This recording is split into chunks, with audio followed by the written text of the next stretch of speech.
C'est parti pour une nouvelle vidéo à propos de la certification Calliope. Dans cette nouvelle vidéo, on va se poser la question de savoir s'il est possible ou non de perdre sa certification Calliope. On sait à quel point c'est compliqué de l'obtenir, cette certification Calliope, et donc forcément la question se pose de savoir s'il est possible de la perdre. Et bien la réponse est oui. Et on a dénombré 9 possibilités qui font que effectivement vous pouvez perdre votre certification Calliope.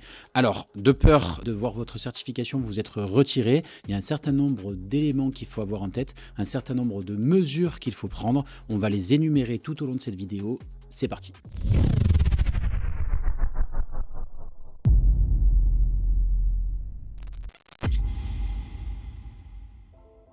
Première possibilité qui fait que vous pouvez perdre votre certification Calliope, c'est la non mise en œuvre des actions correctives à la suite d'un audit. Qu'est-ce que ça veut dire que cette phrase? Alors, quand vous passez votre certification Calliope, donc vous savez que vous devez passer un audit qui est basé sur le référentiel national qualité, le document de base de la certification Calliope, et donc vous avez un auditeur qui va venir et qui va auditer l'ensemble de vos process qualité pour vérifier leur conformité au référentiel national qualité. Si l'auditeur constate des écarts par rapport au référentiel national qualité, il va alors déclarer l'existence de non-conformité. Il y a deux types de non-conformité, des non-conformités mineures qui sont considérées comme étant un frein mais qui ne sont pas un blocage à la mise en œuvre du système qualité conforme au RNQ, et des non-conformités qu'on qualifie de majeures qui elles sont un blocage. On considère que la mise en œuvre du RNQ est remise en question dans sa totalité. Donc ces non-conformités, elles doivent être traitées. Si ce sont des non-conformités mineures, elles doivent être traitées dans les 6 mois qui suivent l'audit, et si ce sont des non-conformités majeures, elles doivent être traitées dans les 3 mois qui suivent l'audit. Alors, concrètement, comment ça se passe? Vous allez devoir envoyer la preuve à votre auditeur que vous avez traité ces non-conformités, de manière à ce que le moment venu, il vous valide la certification Calliope et il confirme que vous l'obtenez. Si vous ne le faites pas, si vous ne traitez pas ces non-conformités, si les actions correctives ne sont pas mises en œuvre, il est possible effectivement que vous voyiez retirer votre certification Calliope. Deuxième possibilité de vous voir retirer votre certification Calliope, ça concerne cette fois l'utilisation du logo. Alors, le logo Calliope, c'est une marque déposée par l'État. C'est une marque qui appartient à l'État et en l'occurrence au ministère. Vous avez donc le COFRAC, qui est le Comité français d'accréditation, qui va délivrer derrière aux certificateurs la possibilité eux-mêmes de délivrer la certification Calliope. Et donc les certificateurs vont vérifier la bonne utilisation du logo par les organismes de formation auxquels ils ont délivré la certification Calliope. L'ensemble des règles d'usage concernant l'utilisation du logo se trouve dans un document où toutes les règles sont consolidées et effectivement il faut que vous vous y pliez. Il y a notamment la présence de la Marianne, la notation juste en dessous des types d'actions de formation pour lesquelles la certification Calliope a été délivrée. Bref, tout un tas de règles qu'il faudra respecter si vous obtenez votre certification Calliope. Et donc, si vous ne respectez pas ces règles, il est possible que vous receviez une mise en demeure qui peut venir soit de l'adresse, soit du certificateur qui vous a délivré votre certification. À réception de cette mise en demeure, vous avez 30 jours pour régler le problème et donc pour avoir un logo qui soit utilisé conformément aux règles d'usage en la matière. Donc voilà pour cette deuxième possibilité, c'est la mauvaise utilisation du logo Calliope suite à la délivrance de la certification. Troisième cas pour laquelle on peut vous supprimer votre certification Calliope, c'est encore une fois l'utilisation du logo, mais pas seulement du logo, de tous les éléments visuels et de l'ensemble de la charte graphique et sémantique qui entoure Calliope avec les règles d'usage de la marque Calliope. Donc là, c'est plus seulement le logo, comme je vous le disais tout à l'heure, la certification Calliope et le logo en l'occurrence est une marque déposée par le ministère. Et donc au-delà même de l'utilisation du logo, il y a tout un écosystème et des tas de règles qui encadre l'utilisation de la marque Calliope elle-même. Qui peut l'utiliser, quand est-ce qu'on peut l'utiliser, où est-ce qu'on peut l'utiliser. Là, c'est pas juste la bonne utilisation du logo, c'est l'utilisation de la marque dans sa globalité.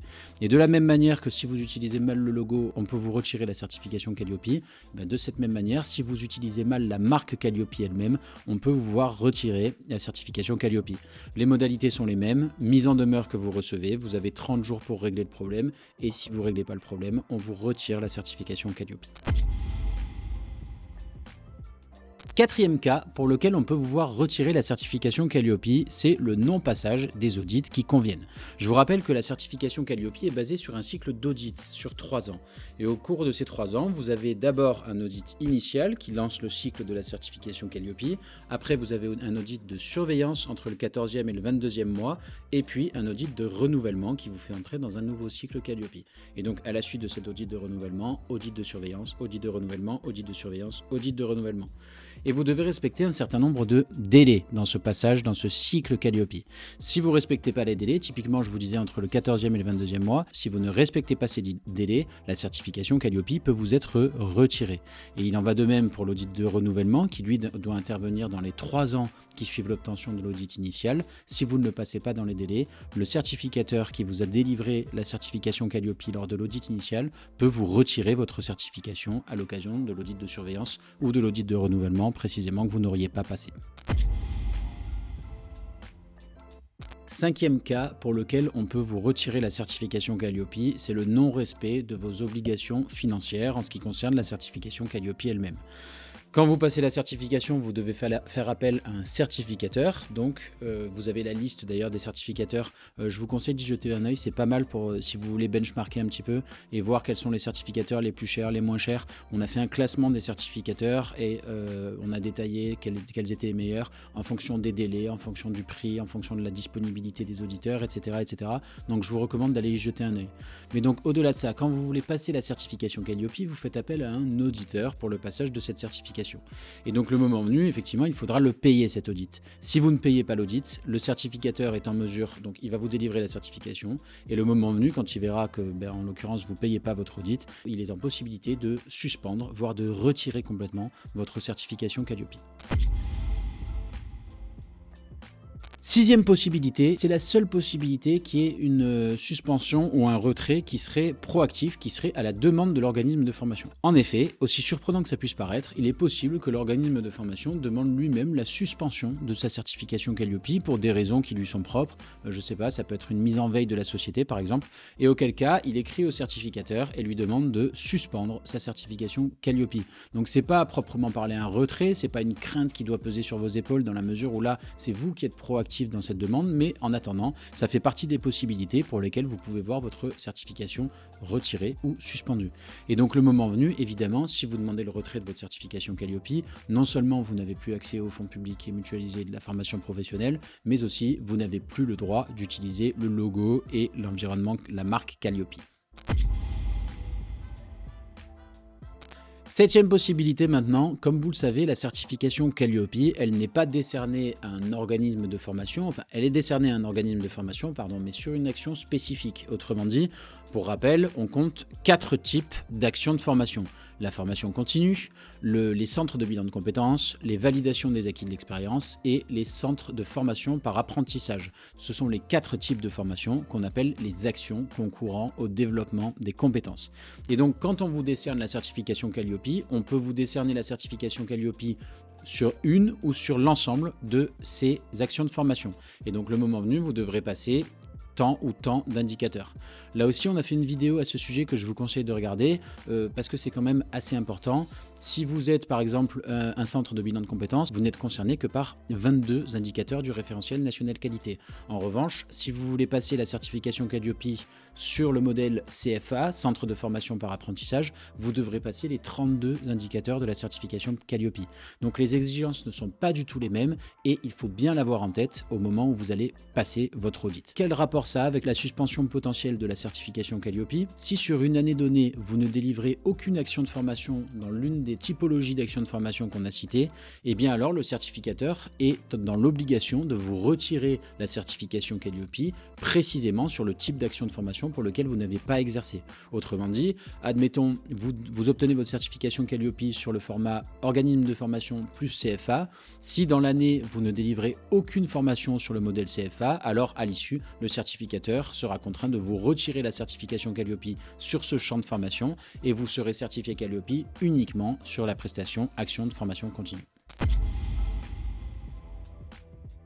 Nouvelle possibilité, avant-dernière possibilité de voir la certification Calliope retirée à un organisme de formation. C'est suite à une plainte. On le sait, il y a eu énormément d'abus, notamment avec tout ce qui s'est passé il y a quelques mois. Aujourd'hui, c'est un peu moins le cas avec la régulation qui est faite de la part des autorités administratives, mais il y a eu énormément d'abus, notamment autour du CPF.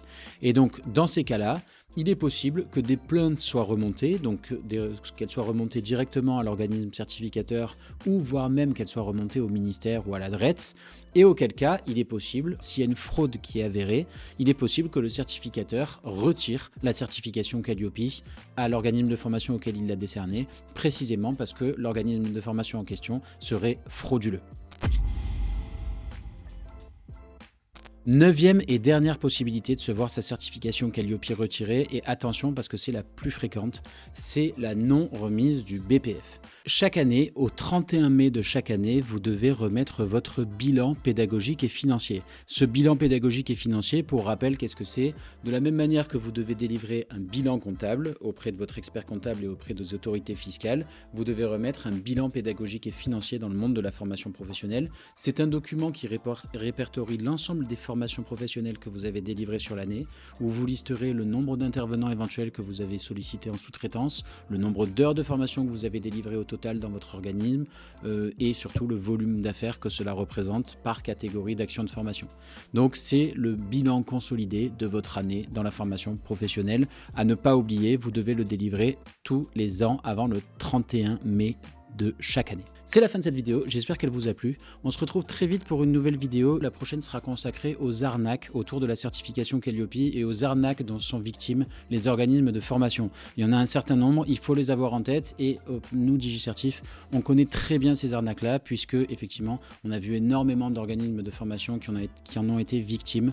Donc on va lister ces arnaques et on vous dira comment ne pas tomber dans le piège. N'hésitez pas à nous soutenir dans la réalisation de ces vidéos. On espère créer beaucoup de valeur pour les organismes de formation, mais ça demande pas mal de temps, donc un petit soutien est toujours apprécié. À très vite.